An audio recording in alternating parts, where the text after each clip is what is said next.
Hey everyone, I'm Andy and welcome to Easy Tiki Drinks. Today on the channel, we're going to be taking a look at a riff, I guess. Some people may consider it a riff, some people may not, on the Mai Tai. Today, we're going to be talking about the Dorado Beachcomber. Let's do this.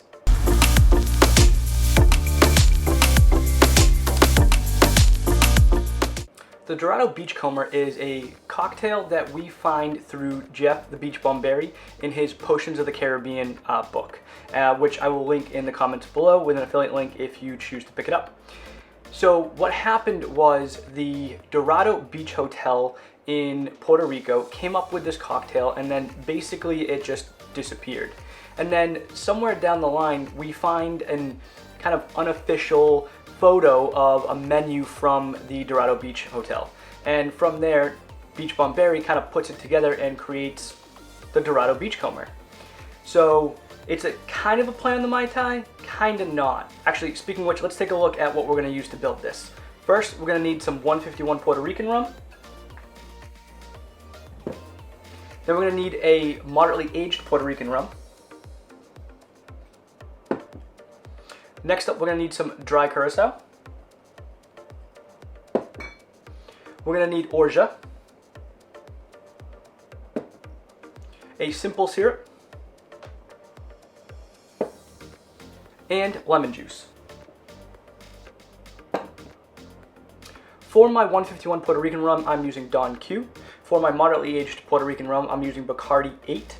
For our dry Curacao, we're using Pierre Ferrand's. And then the Orgeat is homemade. The simple syrup is a rich Demerara 2-to-1 simple syrup. And the lemon juice is fresh squeezed. Let's get all this out of the way. So as you can see, the components, the base is very, very similar to a Mai Tai. We've got a citrus, this time it's a lemon instead of lime. We've got a Demerara syrup and an Orgeat, and we've got the Pierre Ferrand's dry Curacao. We also have a split base of rums. It is different rums, and considering this comes from Puerto Rico, I'm not surprised to see Puerto Rican rum on this. So it is similar to a Mai Tai, but it is definitely different.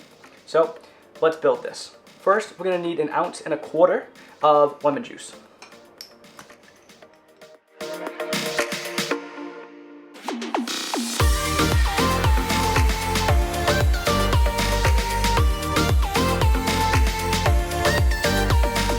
Now the recipe calls for 3/8 of an ounce of a lot of things. I don't have a 3/8 ounce measure in this, but it is between 1/4 and 1/2, so we're just gonna eyeball it.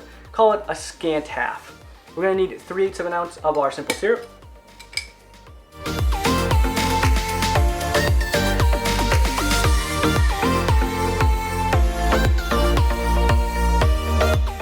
Three-eighths of an ounce of our Orgeat.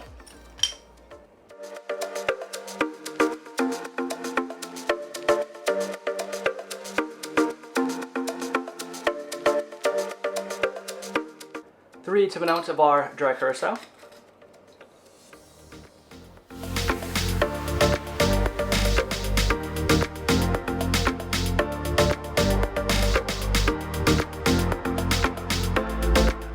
We're going to need a full ounce of our moderately aged Puerto Rican rum.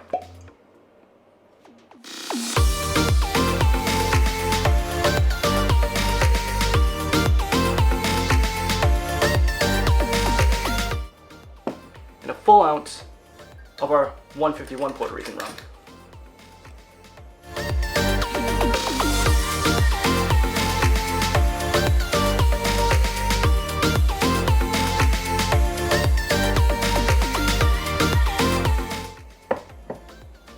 Now we're going to add ice to our shaking tin. Give it a nice little whack. And we're going to shake for about 5 to 8 seconds.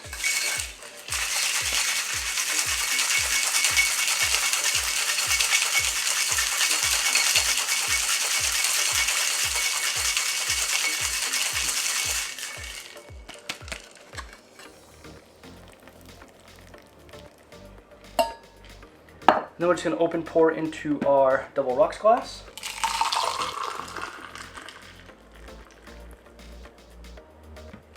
And top with some more crushed ice.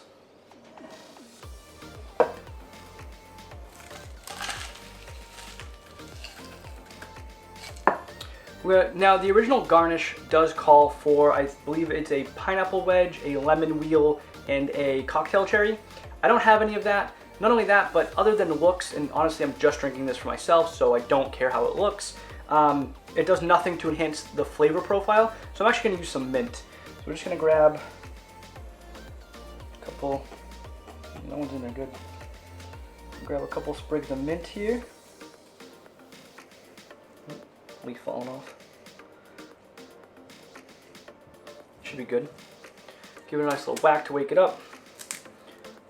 Twist off the bottom, then plant it right in there. Then of course don't forget your straw. And then you have it, the Dorado Beachcomber. Let's give it a try.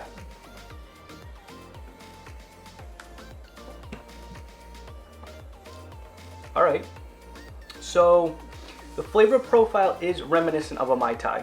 You definitely get the almond from the Orgeat, the sweetness from the Dorado syrup, and the orange from the Curacao. But at that point it kind of takes a left-hand turn. It is definitely more sour because we've got that lemon juice. And we've got a lot of it, 1.25 ounces compared to an ounce of lime juice in a traditional Mai Tai. So it's definitely a little bit more sour. And then what we miss in this that we get in a Mai Tai, in a traditional Mai Tai, is that Jamaican funk. The Puerto Rican rums are column stilled, so they don't have that kind of ester that the Jamaican pot still rums have. It's definitely got a kick to it. You can definitely tell there's 151 in this, don't get me wrong. And you can taste the rums. There's kind of that caramelly, little oak tanniny note to it. It's a good drink overall. And I can see why the Dorado Beach Hotel served this. I mean, honestly, if I sat down at a bar and I ordered this, I would not be disappointed. So there you have it, the Dorado Beachcomber. I hope you enjoyed this video, and if you did, make sure to hit that thumbs up and subscribe to this channel so you can see all of our other videos coming up in the future. Also, make sure to follow me on Instagram, TikTok, and Twitter at Tiki Drinks. And that's it for this episode. Until next time, take it easy.